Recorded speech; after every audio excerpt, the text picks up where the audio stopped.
Hi friends, welcome to Santoshi family and blogs. So ఈరోజు అయితే part 2 అండి. చెప్పాను కదండి, బాసర గుడిలో ఇక్కడ లైన్లో నుంచున్నామని. ఇదంతా వచ్చేసి 100 రూపీస్ లైన్ అండి.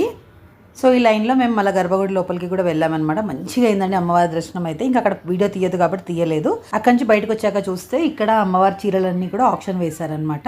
ఇక్కడ వే టు ఎగ్జిట్ అని ఉంది కదా, అంటే ఇది బయటికి వెళ్ళే దారి అనమాట.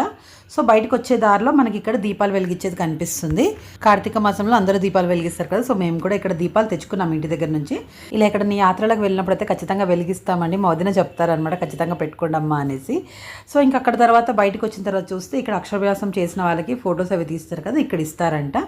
సో ఇప్పుడు నేను చూపించే దారి వచ్చేసి ఏంటంటే అమ్మవారి గుడి నుంచి బయటకు వచ్చిన తర్వాత అనమాట. ఇలాగ మొత్తం లాంగ్ వే అనేది ఉంటుంది.